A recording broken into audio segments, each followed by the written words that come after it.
The morning sun cast long shadows across the tarmac at RAF Northolt as Queen Camilla's royal jet prepared for departure to Edinburgh. The sleek aircraft, adorned with the royal coat of arms, stood ready for what should have been a routine diplomatic visit to Scotland.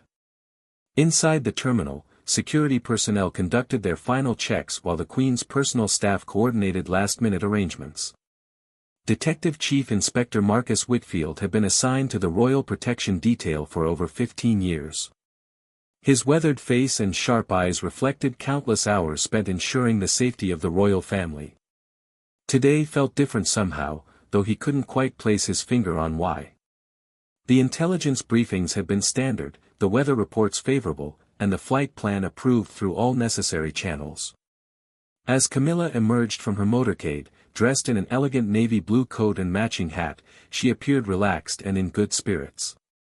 She paused to greet several airport staff members, her warm smile putting everyone at ease.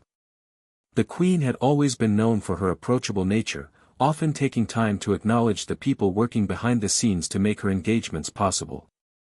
The aircraft captain, Squadron Leader James Harrison, completed his pre-flight inspection with meticulous attention to detail. With over 20 years of experience flying royal aircraft, he had never encountered a situation that required an emergency return. His crew of 4 had been handpicked for their expertise and discretion, each having undergone extensive background checks and specialized training. Meanwhile, at the Royal Protection Command headquarters in London, analysts monitored multiple intelligence feeds from various sources. The morning had been unusually quiet, with no credible threats identified against any members of the royal family. However, at exactly 9:47 a.m., a priority alert flashed across the screens of the Intelligence Monitoring Center. Agent Sarah Chen, a cybersecurity specialist, noticed an unusual pattern in intercepted communications that had been flagged by the Automated Threat Detection System. The messages, though coded, contained references to timing and locations that coincided suspiciously with the Queen's planned itinerary. Her training had taught her never to ignore such coincidences, regardless of how minor they might seem. Back at the airfield, DCI Whitfield received an encrypted message on his secure communication device. The brief text simply read, "Possible threat developing. Maintain heightened awareness." More details to follow. His years of experience had taught him that such vague warnings often preceded more serious developments. He immediately contacted his team members positioned around the aircraft and terminal. Queen Camilla had just settled into her seat aboard the aircraft when Whitfield approached with measured urgency. His expression remained calm and professional, but she recognized the subtle change in his demeanor that indicated a potential security concern. After a brief, private conversation, she nodded her understanding and remained seated while her protection team assessed the situation. The intelligence picture was becoming clearer at headquarters. Agent Chen had discovered that the intercepted communications originated from a known extremist group that had been under surveillance for several months. While they had never attempted anything against the royal family before, recent analysis suggested they might be expanding their targets. The timing of their increased chatter was particularly concerning. Squadron Leader Harrison received a call from Air Traffic Control requesting he delay takeoff pending further instructions from Royal Protection Services. As a veteran pilot, he understood that such requests were not made lightly. He informed his crew of the delay while maintaining normal operations to avoid alarming any passengers or ground personnel who might be observing. DCI Whitfield coordinated with multiple agencies as more information became available. The Metropolitan Police Anti-Terrorism Command had been brought into the loop, and specialists were analyzing the intercepted communications in real time. What had started as routine pattern recognition was evolving into a potentially serious security situation. The Queen remained remarkably composed throughout the delay, using the time to review briefing materials for her Scottish engagements. Her private secretary discreetly rearranged the morning schedule while maintaining the appearance that everything was proceeding normally.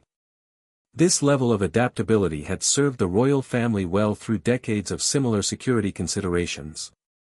At 10:23 a.m., Agent Chen made a breakthrough that changed everything. Hidden within the coded messages was a reference to royal wings and a specific time that corresponded exactly with the planned departure. More alarming was a mention of Edinburgh welcome that suggested the threat might be waiting at the destination rather than targeting the aircraft itself.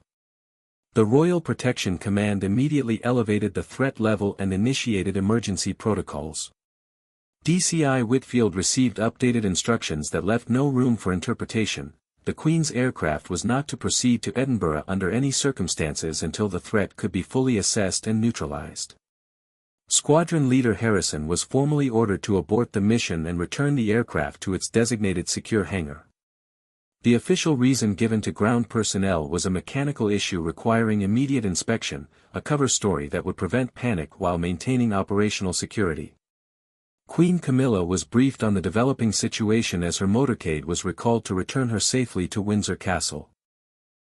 Her protection team formed a secure corridor as she was escorted back to her vehicle, maintaining their vigilant watch for any signs of immediate threat. The Queen's calm professionalism during such moments had always impressed her security detail. The aircraft was moved to a secure area where explosive detection specialists could conduct a thorough inspection. While no physical threat was discovered on the aircraft itself, the intelligence community was taking no chances given the specificity of the intercepted communications. Every component would be examined before the aircraft was cleared for future royal use. Back at Windsor Castle, emergency security protocols were implemented to ensure the Queen's safety while intelligence services worked to identify and locate the source of the threat. The castle's ancient walls had protected royalty for nearly 1,000 years, and modern security systems ensured the tradition would continue. As news of the aborted flight began to circulate through official channels, Palace communications staff prepared carefully worded statements that would inform the public without compromising ongoing security operations. The delicate balance between transparency and protection required experienced judgment that few organizations possessed. DCI Whitfield coordinated with his Scottish counterparts to ensure that the Edinburgh venue was thoroughly secured and that all planned attendees were properly vetted. The investigation was expanding beyond the immediate threat to examine whether this was part of a larger conspiracy against the royal family. The Queen's planned engagement in Edinburgh was quietly postponed, with official explanations citing scheduling conflicts rather than security concerns. Such diplomatic language protected both the royal family's safety and the ongoing investigation while minimizing public alarm about potential threats. Throughout the afternoon, intelligence analysts worked tirelessly to trace the source of the threatening communications. International partners were consulted, databases were searched, and surveillance footage from multiple locations was analyzed. The modern approach to royal protection relied heavily on preventing threats before they could materialize. Agent Chen's continued analysis revealed additional communications that suggested the threat was part of a coordinated effort involving multiple individuals. The scope of the investigation expanded accordingly, with resources being allocated to track down each potential participant in what appeared to be a planned disruption of royal activities. As evening approached, the immediate crisis had been contained, but the investigation was far from over. Queen Camilla remained at Windsor Castle, where she continued her royal duties from the safety of the well-protected royal residence. Her ability to maintain normal activities despite security concerns demonstrated the resilience that had characterized her approach to royal life. The decision to ground the royal aircraft had been vindicated by the ongoing intelligence discoveries, even though the full extent of the threat remained unclear. DCI Whitfield's team had acted on limited information with professional judgment that potentially prevented a serious incident. Their quick response and coordination had protected the Queen while allowing investigators time to develop a complete picture of the threat. The royal aircraft remained grounded pending the completion of both the security investigation and the thorough technical inspection that had provided convenient cover for the emergency response. Squadron Leader Harrison and his crew remained on standby, ready to resume royal duties once all security clearances had been obtained. The day that had begun as a routine royal engagement had transformed into a complex security operation involving multiple agencies and international cooperation. Such events reminded everyone involved in royal protection that vigilance must never be relaxed, regardless of how peaceful circumstances might appear on the surface. The following morning brought fresh developments that would test the royal protection system even further. Agent Chen arrived at headquarters before dawn, determined to crack the remaining encrypted communications that had kept her awake most of the night. The coffee machine in the intelligence center worked overtime as analysts from multiple shifts collaborated on the expanding investigation. DCI Whitfield received an urgent briefing at 6 a.m. that changed the entire scope of the security operation. The threat against Queen Camilla had been confirmed as part of a larger plot targeting multiple members of the royal family over the coming weeks. What had initially appeared to be an isolated incident was actually the first phase of a coordinated campaign designed to disrupt the monarchy's public engagements. The Metropolitan Police Commissioner personally took charge of the expanded investigation, bringing together resources from Scotland Yard, MI5, and international intelligence partners. The operation was given the codename Operation Crown Shield and assigned the highest priority classification. Every available specialist was called in to support what had become a race against time. Queen Camilla was informed of the broader threat during her morning briefing at Windsor Castle. Her reaction demonstrated the composure that had served her well throughout decades of public life. Rather than expressing concern for her personal safety, her first questions focused on the protection being provided to other family members and the potential impact on upcoming royal engagements. The king was immediately brought into the security consultation, as several of his planned appearances were now considered potential targets. The careful balance between maintaining royal duties and ensuring safety required decisions that only the senior royals themselves could make. Their collective experience with security threats provided valuable perspective for the protection teams. Meanwhile, the investigation into the original communications had revealed connections to a sophisticated network operating across multiple European countries. Agent Chen discovered that the group had been conducting surveillance on royal movements for several months, gathering intelligence that could be used to plan coordinated attacks or disruptions. Squadron leader Harrison and his crew underwent additional security briefings as preparations began for the eventual resumption of royal flights. New protocols were implemented that would require even more extensive pre-flight security checks and real-time intelligence monitoring during all future royal air travel. The safety of royal passengers would never again rely solely on routine security measures. The Scottish authorities, led by Detective Chief Superintendent Margaret Ross, had been conducting parallel investigations at the planned Edinburgh venue. Her team discovered evidence of reconnaissance activities that confirmed the threat intelligence received in London. Several individuals had been observed photographing security arrangements and taking detailed notes about access points and timing. By mid-morning, the first arrests were made in simultaneous raids across 3 countries. The international cooperation that had developed over years of counterterrorism work proved invaluable in coordinating these complex operations. Each arrest provided new intelligence that helped map the full extent of the conspiracy against the royal family. The media had begun speculating about the cancelled royal engagement, but palace communications successfully maintained the official explanation of scheduling conflicts. The delicate task of managing public information while protecting ongoing operations required constant coordination between security agencies and palace press officers. Queen Camilla's determination to maintain her royal duties despite the threat led to innovative security solutions for her upcoming engagements. Indoor venues were preferred over outdoor events, guest lists were subjected to additional vetting, and alternative transportation arrangements were developed to reduce predictability. The investigation revealed that the group had specifically targeted Queen Camilla due to her increasing international profile and influence.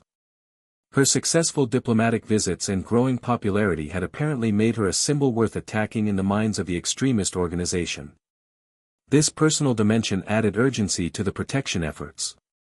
Agent Chen's breakthrough came when she identified a pattern in the timing of the intercepted communications that correlated with publicly announced royal schedules. The group had been using official palace announcements to plan their activities, demonstrating a level of organization that surpassed initial assessments of their capabilities. DCI Whitfield coordinated with international partners to track financial flows that had funded the conspiracy. The money trail led to sources in multiple countries, suggesting that the threat to the royal family was part of a broader international movement.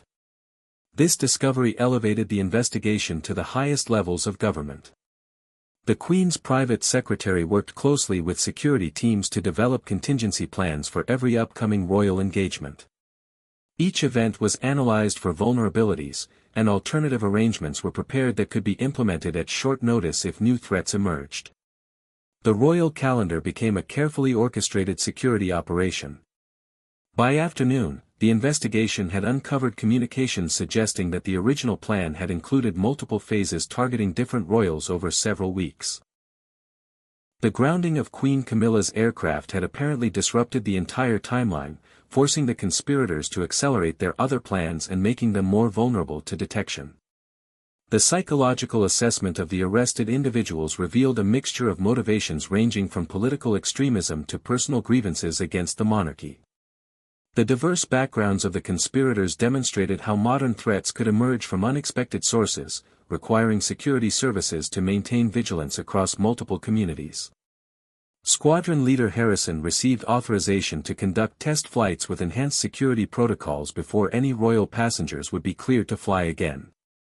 The new procedures included real-time intelligence monitoring, encrypted communication systems, and predetermined emergency landing sites that had been pre-cleared by security teams.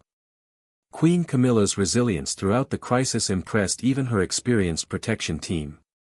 She continued reviewing state papers, conducting telephone meetings with international contacts, and planning future engagements while surrounded by the heightened security necessary to ensure her safety. The Edinburgh venue underwent complete reconstruction of its security arrangements based on lessons learned from the thwarted plot. Future royal visits would benefit from enhanced protection measures that had been developed through this real-world test of the security system. Agent Chen received commendation for her analytical work that had prevented what could have been a serious incident. Her ability to recognize patterns in seemingly random communications demonstrated the value of human expertise working alongside automated threat detection systems. The final arrests were made as the sun set over London, bringing the immediate phase of Operation Crown Shield to a successful conclusion. 12 individuals across 4 countries had been taken into custody, and a substantial amount of surveillance equipment and planning materials had been seized. DCI Whitfield conducted a comprehensive review of the day's events to identify lessons that would improve future royal protection operations. The successful outcome had resulted from excellent teamwork, rapid decision-making, and the courage to act on incomplete information when royal safety was at stake. Queen Camilla's rescheduled Edinburgh engagement took place 2 weeks later under unprecedented security arrangements that were invisible to the public but comprehensive in their scope. Her successful completion of the royal duties demonstrated that the monarchy would not be deterred by threats from those who opposed its constitutional role. The investigation continued for months as authorities worked to dismantle the entire network that had threatened the royal family. Each arrest led to new information that helped protect not only the British royals but also other high-profile figures who had been identified as potential targets. The royal aircraft resumed normal operations with enhanced security procedures that became the new standard for royal air travel. Squadron Leader Harrison and his crew adapted seamlessly to the additional requirements, understanding that the safety of their royal passengers justified any increase in operational complexity. Agent Chen was promoted to lead a new analytical unit dedicated to monitoring potential threats against the royal family. Her success in identifying the original conspiracy led to the development of more sophisticated monitoring systems that would help prevent future plots before they could mature into active threats. The king personally thanked all the security personnel who had contributed to protecting Queen Camilla and preventing what could have been a serious incident.